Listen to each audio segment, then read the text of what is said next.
wow, I just caught a view of your socks there. Fun, right? Those are very fun. Yes. Do they make your toes feel lively? Right now, I just opened a restaurant, so my toes really needs to feel lively. Are they numb? I'm tired, I'm beat down, but I'm here with you, so I'm happy. Well, I appreciate that, but if this is how you look tired and beat down, you know, you must be unstoppable on a good day. Listen, don't make the black man blush. You're not allowed to do that. Oh, I'm just getting started. Look to the future. Opening a restaurant is the hardest thing going, right? I love it because it gives me an opportunity to really introduce certain part of New York back to Harlem that maybe wouldn't come up otherwise. So you've been in Harlem a very long time, both as a resident and as the proprietor of Red Rooster. What do you bring to Harlem that they were really missing and they wouldn't have without you? Don't be shy. First of all, Harlem has given me so much, right? A sense of purpose, and I feel like currency in terms of the chef world and what's going on globally in the restaurant industry. Since I travel a lot and since I'm from another place, I feel I can bring that to Harlem in a way maybe that wasn't there before. So you bring an international flavor. Well, it's always, you know, we're constantly evolving, right? And, you know, it's one foot in the past and one foot in present and future. So, you know, for example, at Streetbird, we want to have a take of a rotisserie chicken, but also in a diner, but also so people can order it in a new, fresh way. So Streetbird is your new restaurant that is drafting off the success of your old restaurant. But before you opened your own spot, you were an executive chef at just 24 years old. So that's over 20 years ago. What have you learned in the intervening 20 years that you would do totally differently? I had no idea that being a cook could be such a big business.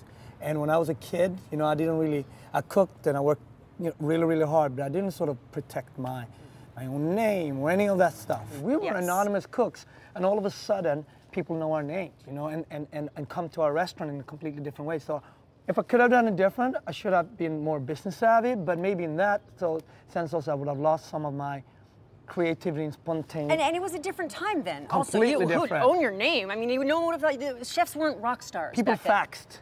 I did a lot of this. Right, the carrier pigeons sent ideas back and forth. But it's remarkable that you even say that, you know, you have to own your name. Like, of course you should own your name. But again, 20 years ago, no one was really speaking that way. We weren't talking about branding, creativity. You weren't talking about your lifestyle, image, or none of that crap. I want to get to New York City and cook. You give me a green card, I can work, I'm here. Bam. That's it. And then you come to find out that, holy cow, I'm a rock star. I'm a rock star chef. I'm on TV. I mean, you've done Top Chef, Iron Chef, all the chefs. And Chef. Right, that one is my favorite. Is great. 3 chefs deep. And then you've written several books. You are one of the most recognizable faces in that space. Do you like that role? Do you ever want to just recede back into the kitchen and cook stuff? For me, it's still about creating jobs and activating a part of town, sort of bridging the gap in the city. And that's also like using my platform as a chef to say, hey, come on up, eat, dine, see this incredible community, and be part of it. I find this to be an interesting time in food history because there's so many vegans, gluten-free. People really own it, you know, oh, I'm sorry, I'm GF. Like, what? You're what? On the back end of the house, how does it go down when someone comes and says, okay, they want it with this on the side and hold it?